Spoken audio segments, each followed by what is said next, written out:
Good evening, visitors. Welcome to the Australian War Memorial's last post ceremony. My name is Sandy Smith, and joining us today from the Royal Australian Navy is Captain Nick Tate. We warmly welcome the family of Staff Sergeant Charles Thompson Sellers, whose story will be told shortly. We welcome the veterans who have served, those that are still serving, and the families that love and support them. The live stream of this ceremony is made possible by the Returned and Services League of Australia and the RSL and Services Clubs Association. We welcome members who are watching the broadcast of this ceremony across Australia. During this evening's ceremony, wreaths will be laid at the base of the Pool of Reflection by family and visitors to the memorial. If you are able, I now invite you to please stand and join in singing the national anthem.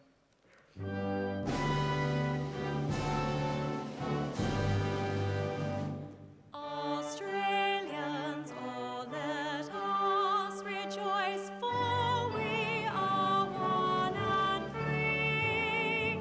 With golden soil and wealth for toil, our home is got by sea. Our land abounds in nature's gifts of beauty, rich and rare. In history's page, let every stage advance Australia fair. In joyful strains, then let us sing, advance Australia fair.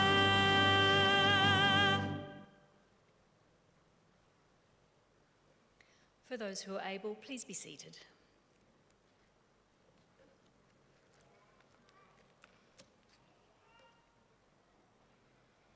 The Australian War Memorial was the vision of Charles Bean, Australia's First World War official historian. Bean landed with the Australian troops on Gallipoli and stayed with them at the front through to the end of the war.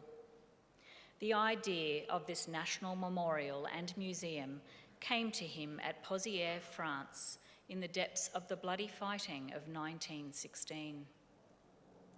Bean's idea was that this would be a place where families and friends could mourn loved ones buried in faraway places.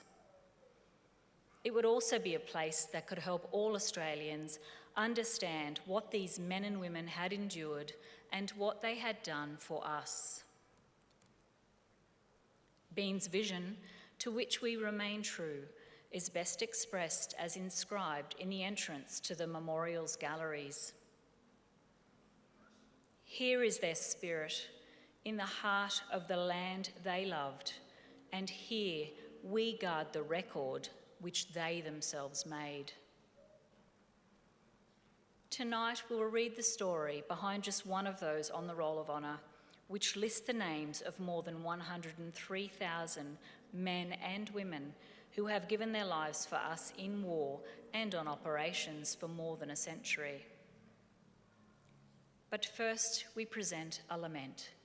Flowers of the forest. Wreaths or floral tributes will now be laid at the base of the Pool of Reflection.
Today, we remember and pay tribute to Staff Sergeant Charles Thompson Sellers. Charles Sellers was born on the 15th of June 1896 in Aberdeen, Scotland, the son of William and Annie Sellers. Charles's mother had 3 children from her first marriage, Annie, William and Henry. And Charles was the eldest child of her second marriage, which produced his younger siblings, George, Robert, Edith, Mabel and Edward. Known as Charlie, Sellers emigrated to Australia with his family in 1912, settling in Sydney around Balmain and Leichhardt. He found work as a compositor for the Sydney Morning Herald and was involved with the Scottish Highland Society. Sellers also played the bagpipes and joined the 31st Infantry Battalion Band as part of senior cadets. Charlie Sellers enlisted in the Australian Imperial Force on the 28th of February 1916. Allocated to Engineer Corps reinforcements after training in Australia, he was promoted to driver and on the 31st of October 1916 embarked at Sydney on the troopship Marathon, bound for overseas service. Arriving in England in January 1917, driver Sellers continued to France and the Western Front. In May, he joined the 10th Field Company at Ploegstert, where he was building gun pits, repairing roads, and building railways and approach routes to the front lines for the attack on Messines Ridge. As the war continued, the men worked behind the front lines near Ypres, at Brunsdale and Passchendaele. In 1918, after improving defences and helping to protect Amiens, Sellers and his comrades remained near Villers-Bretonneux. After the armistice on the 11th of November, generous leave was granted. Sellers took the opportunity to enjoy himself in London and finally discharged from service in Australia on the 26th of February 1920. Sellers returned to work with the Sydney Morning Herald, playing an active part in the Printing Industry Employees Union. On the 27th of July 1927, he married Margaret Ann Saller, and the couple made a home in the Sydney suburb of Campsie. Their first child, Victor, died at the age of 13 months, and 2 daughters were later born, Margaret, known as Marie, and Elaine. By the time of the Second World War, Charlie Sellers was in his 40s and was too old to enlist. Regardless, after the upper age limit for service was raised to 40 in 1940, Sellers enlisted on the 9th of May, claiming to be 34 years old. In fact, 43, earning the nickname Pop. Given the rank of Lance Corporal, Sellers entered camp, embarking for overseas service on the 19th of October 1940, almost 24 years since he had embarked for service in the First World War. Promoted to Staff Sergeant during the voyage, he arrived in the Middle East in late November and joined the Australian Forces training for Palestine and joined the 2nd 6th Field Company, an engineering unit not unlike the one he had served with during the First World War. With the outbreak of war in the Pacific, Sellers and his comrades were recalled to Australia.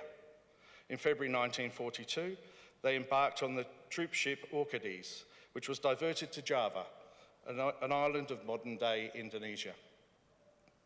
The personnel on board joined a battery of American artillery and a squadron from the 3rd King's Own Hussars to form Black Force, led by Brigadier Arthur Blackburn. Charged with conducting a delaying defence against the Japanese, their directive was political and ultimately futile. The Japanese landed on Java on the 28th of February, and Black Force went into action in early March. The men were ordered to lay down arms on the 8th of March. Sellers joined those prisoners of war transported to work on the Burma-Thailand Railway. Starved of food and medicine, ravaged by cholera, malaria, dysentery and tropical ulcers, they were forced to work impossibly long hours in remote and unhealthy locations. At base hospital at Taiban Zayat in Burma, Sellers took charge of water distribution for the camp, despite being seriously ill. During an Allied raid, he had a narrow escape, being blown through the air by a blast, but without suffering a scratch. By the time the railway was completed in October 1943, approximately 13,000 prisoners of war, including more than 2,600 Australians, as well as an estimated 80,000 to 100,000 civilians, had all died. By then, Sellers had become known for working ceaselessly to aid medical orderlies and camp staff in caring for the sick. Transported to Thailand, his health improved for a time and he became night watchman in the camp kitchen, as well as acting as an air raid alarm. After months of frequent bombing with disturbed sleep and dwindling medical supplies, Staff Sergeant Sellers died at the Tamarkan camp on the 28th of January 1945. Among the stories of those told by those that survived is an account of Sellers refusing anti-malarial medication before his death, insisting that it instead be given to others more in need. He was 48 years old. Today, Charles Sellers' remains lie buried in the Kanchanbury War Cemetery in Thailand, under the inscription, "Supreme Sacrifice ever hands across the sea." His name is listed on the roll of honour on my left, among almost 40,000 Australians who died while serving in the Second World War. His photograph is displayed today beside the pool of reflection. This is but one of the many stories of service and sacrifice told here at the Australian War Memorial. We now remember Staff Sergeant Charles Thompson Sellers, who gave his life for us, for our freedoms, and in the hope of a better world.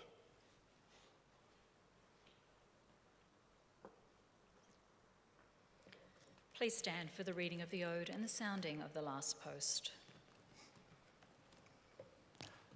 They shall grow not old as we that are left grow old. Age shall not weary them, nor the years condemn. At the going down of the sun and in the morning, we will remember them. We will remember them.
Lest we forget. Lest we forget.